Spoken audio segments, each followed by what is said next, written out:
मुजफ्फरपुर के कल्याणी बम पुलिस क्षेत्र में चाय पर चर्चा का 15वां संस्करण बड़े जोश और जागरूकता के साथ संपन्न हुआ। वार्ड 23 और आसपास के इलाकों के लोगों ने खुलकर अपनी राय रखी। सिर्फ सड़कों और नलों से विकास नहीं होता। डॉक्टर वर्मा ने जोर देकर कहा, हमने अपने शहर में शिक्षा और स्वास्थ्य की व्यवस्था मजबूत करनी होगी। उन्होंने अफसोस जताया कि आज भी लोग इलाज और पढ़ाई के लिए बाहर भटकते हैं। उन्होंने याद दिलाई कि एक जमाने में शहर को रघुनाथ पांडे जैसे नेताओं ने दिशा दी थी, लेकिन उसके बाद नेतृत्व ने इस पर ध्यान नहीं दिया। डॉक्टर वर्मा ने जनता से अपील की, वोट जाति धर्म मोहल्ले या पार्टी देखकर नहीं, जमीन और जरूरत देखकर दें। चुनाव आने वाले हैं, अब वक्त है सोच समझकर सही को चुनने का। विकास चाहिए तो जिम्मेदार वोट दीजिए। गौरव ही नहीं, कोई यंग लड़का जो समाज के लिए कुछ करना चाह रहा है, अगर इस पर नहीं कर पाएंगे तो अगली बार से कोई एक शरीफ मिडिल क्लास फैमिली का आदमी कभी हिम्मत नहीं करेगा कि वो इलेक्शन में लड़े और मुजफ्फरपुर की तरफ से आए। तो मैं बता रहा हूँ कि एक मिडिल क्लास फैमिली का एक सिंपल लड़का आप लोग के बीच इसलिए नहीं आया है तो अपने पॉलिटिक्स को कैरियर के रूप में एस्टैब्लिश करे। वो इसलिए आया कि समाज के लिए कुछ करके दिखाए, इस मिट्टी का कर्ज अदा करे। ठीक है, सिंपल सा फॉर्मूला है। मैं बोलता हूँ SSS, शिक्षा स्वास्थ्य सुरक्षा, SSS सिंपल फॉर्मूला है। एजुकेशन पे फोकस कीजिए, बाकी सारी चीजें अपने आप से कल डाउन हो जाएंगी। आपने कभी सुना है क्या कि आपके मोती झील ने यहाँ पे इस गली में कोई बहुत बड़ा पुस्तकालय खोले, यहाँ के जो बच्चे हैं उस पुस्तकालय में बैठ के सामने पढ़ाई करें? आज सबसे ज्यादा किसी चीज की जरूरत है समाज को, देखो शिक्षा। क्यों? हमारा बिहार शुरू से शिक्षित रहा, शिक्षा के लिए बिहार हमेशा नामी रहा। बिहार के लड़के बाहर हर जगह, आप UPSC देखिए, हर जगह बिहार के बच्चे टॉप करते हैं। लेकिन अब क्या हो रहा है, शिक्षा पे फोकस ही नहीं है। यहाँ पे केवल और केवल क्राइम का ही ग्राफ बढ़ता जा रहा है, शिक्षा का ग्राफ दिन पर दिन डिटेरियोरेट ही कर रहा है। तो हमारी नैतिक और मौलिक जिम्मेवारी है कि शिक्षा को बढ़ावा दे। और ये काम किसका है? हमारे माननीय प्रधानमंत्री जी का नहीं है, हमारे माननीय मुख्यमंत्री जी का नहीं। उन लोगों की स्कीम बहुत अच्छी होती है, लेकिन क्या होता है, नीचे तक आते हैं तो वो स्कीम सारा धाराशायी हो जाता है। क्यों? हमारे जो लोकल प्रतिनिधि है, विधायक हो या सांसद जी हो या और भी जो हमारे प्रतिनिधि है, उनकी इच्छा शक्ति नहीं है। वो क्यों करना चाहेंगे? क्यों यहाँ पे बड़े बड़े उच्च संस्थाएं खोलना चाहेंगे? उनका कोई इंटरेस्ट नहीं है, पर्सनल इंटरेस्ट नहीं है कि कोई गवर्नमेंट सेटअप यहाँ पे खुल जाए। उनका कोई इंटरेस्ट होता था अभी तक 10-15 इंस्टीट्यूट खुल गया होता। तो मैं ये बोलना चाहता हूँ कि हमारे जनप्रतिनिधि ऐसा हो कि रोड नाला से ऊपर उठ के कम से कम शिक्षा पे फोकस करें। रोड नाला तो बनना ही चाहिए, ये तो हमारा मौलिक अधिकार है। हम जिस एरिया में रहते हैं, अगर उस आजादी के इतने सालों बाद भी अगर रोड नाला नहीं बन पा रहा है तो खैर। जिस टाइम कोरोना में गौरव सर जो भी किए हैं, हम उस समय दिल्ली में थे। दिल्ली में रहने के बावजूद भी हम इनका देख रहे थे लाइव जो भी था। मतलब हर एक गरीब परिवार से हो, तब भी एक मिडिल परिवार जो भी हो, ये हमेशा मतलब जो भी है। मैं उस टाइम दिल्ली में थे, उस टाइम हम बीटेक कर रहे थे।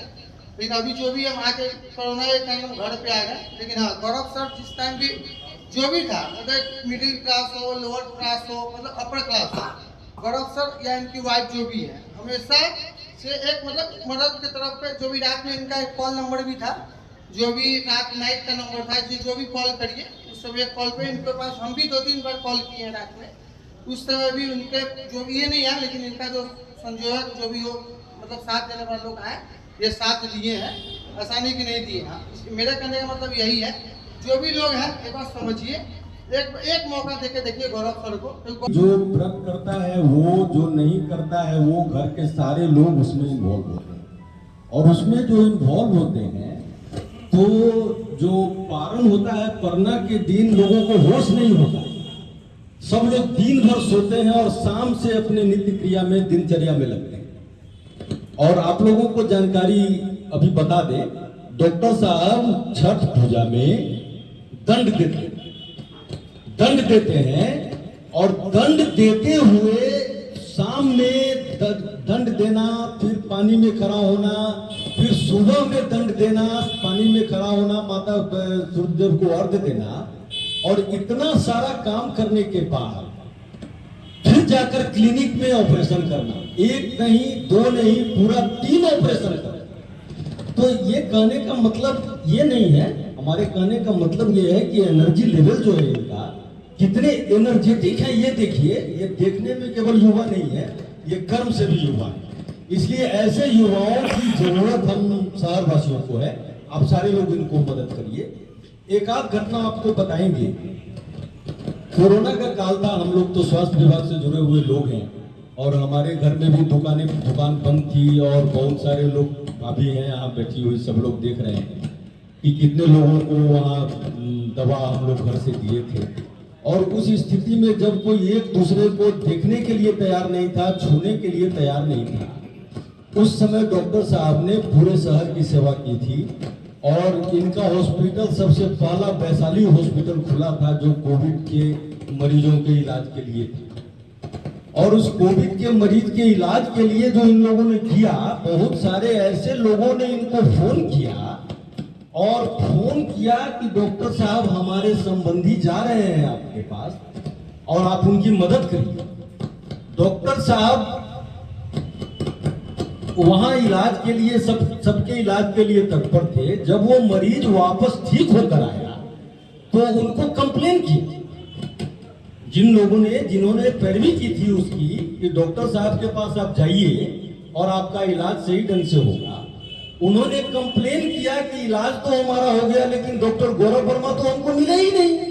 चर्चा का 15वां संस्करण मोती जिले में बम पुलिस रैली में आयोजन किया गया। काफ़ी अच्छा लगा। यहाँ पे जो आम नागरिक हैं उन्होंने आयोजन किया और उन लोग का बढ़ चढ़ के उत्साह था, उनकी भागीदारी थी, बहुत अच्छा लगा। बहुत चुनौती है, विभिन्न प्रकार की पार्टियाँ भी हैं और बिना पार्टी के आपकी भीड़ भी देखी जा रही है, ये कैसे संभव है? देखिए ऐसा है ना कि चुनौती लहरों के साथ तो सभी तैर लेते हैं, लहरों के अगेंस्ट तैरिए तो मज़ा है। और जहाँ तक पार्टी की बात है, मैं बार बार हर मन से ये बोलता मैं मुजफ्फरपुर की जनता की तरफ से आ रहा हूँ और फिर ये भीड़ ही मेरी ताकत है। आप जिस भीड़ को बार बार पॉइंट आउट कर रहे हैं, मुजफ्फरपुर की जो जनता है यही मेरी ताकत है और इसी ताकत की वजह से मैं आप लोग के बीच में खड़ा होकर मैं आपके समक्ष में बाइट दे पा रहा हूँ। आगामी विधानसभा चुनाव को लेकर के जिस तरह से पार्टी है, धनबल है, वैसे में एक अकेला गौरव वर्मा जन समर्थन के साथ कैसे सफल हो पाएंगे? अकेला बड़ी चुनौती है। गौरव वर्मा अकेला रहता तो सही में बड़ी दिक्कत थी, लेकिन गौरव वर्मा अकेला नहीं, मुजफ्फरपुर की जनता का साथ मिला उसको। अकेला तो गौरव वर्मा कुछ कर ही नहीं पाएगा। मुजफ्फरपुर की राजनीति पर आपने चर्चा की कि दो, एक जॉर्ज फर्नांडिस और रघुनाथ पांडे के समय ही जो विकास हुआ, उसके बाद कोई नेताओं ने विकास नहीं। तो आखिरकार विकास का पैमाना आपका क्या होगा, किस प्रकार से आप विकास करेंगे? देखिए विकास का पैमाना ऐसा होना चाहिए कि आज हमारे सामने हमारे स्वर्गीय रघुनाथ पांडे साहब नहीं, स्वर्गीय जॉर्ज फर्नांडिस साहब नहीं, लेकिन फिर भी एक बंदा मन से उनका नाम ले रहा है, यही विकास का पैमाना है। क्योंकि उन लोगों ने जो इस मुजफ्फरपुर शहर को दे के दिखा दिया, जो करके दिखा दिया, इतने बड़े बड़े इंस्टीट्यूट्स खोल दिए उन्होंने, इतना NTPC को बहुत इंटरनेस नंबर है जो स्वर्गीय पांडे साहब ने और स्वर्गीय जॉर्ज फर्नांडिस साहब ने करके दिखाया। उनके बारे में तो मतलब एक पूरी रात कम पड़ जाए उनके बारे में अगर विवरण किया जाए तो विकास ऐसा कीजिए कि आपके जाने के बाद भी 4-5 दशकों के बाद भी लोग उनका आपका नाम लें। विकास ऐसा होना चाहिए। तो बड़ी चुनौती एक कास्ट पॉलिसी, इससे उभरकर जनता आपके साथ कैसे आएगी? देखिए समाज अब शिक्षित हो रहा है, अब समाज इस कास्ट के आडंबर में नहीं पड़ने वाला है, एटलीस्ट वोट के लिए तो नहीं पड़ेगा, क्योंकि समाज देख चुका है कि हमें जात के नाम पे ठगा जाता है। ठगे में महसूस, मैं भी समाज का हिस्सा हूँ, हमें ठगा जाता है और ठगे में महसूस करते हैं इलेक्शन के बाद। इस बार समाज ने मिलकर ठान लिया है कि इस बार जात पात से ऊपर हटके कुछ बदलाव करना है। सर क्या प्राथमिकता होंगी अगर आपको जनता संपूर्ण? देखिए मैं अपने हर मन से बोलता हूँ, मेरी प्राथमिकता शिक्षा, स्वास्थ्य, सुरक्षा है। प्राइमरी फोकस ऑन एजुकेशन, यही मेरी प्राथमिकता है। आप एजुकेशन पे फोकस कीजिए, समाज शिक्षित होगा, समाज आगे बढ़ेगा, समाज इन छोटी मोटी बातों में नहीं पड़ेगा। सर युवाओं का कैसा सपोर्ट मिल रहा है? देखिए मैं खुद युवा हूँ और मुझे युवाओं का सपोर्ट और उन्हीं की जो एनर्जी है मैं और बड़ों का मार्गदर्शन, उसी कारण मैं आपके सामने और मैं हर जगह चाय पे चर्चा कर पा रहा हूँ। अपने व्यस्तम क्लिनिक प्रैक्टिस के बावजूद भी मैं आप लोग के बीच में, हर मुजफ्फरपुर की जनता के बीच में जा रहे युवाओं का सपोर्ट ही है।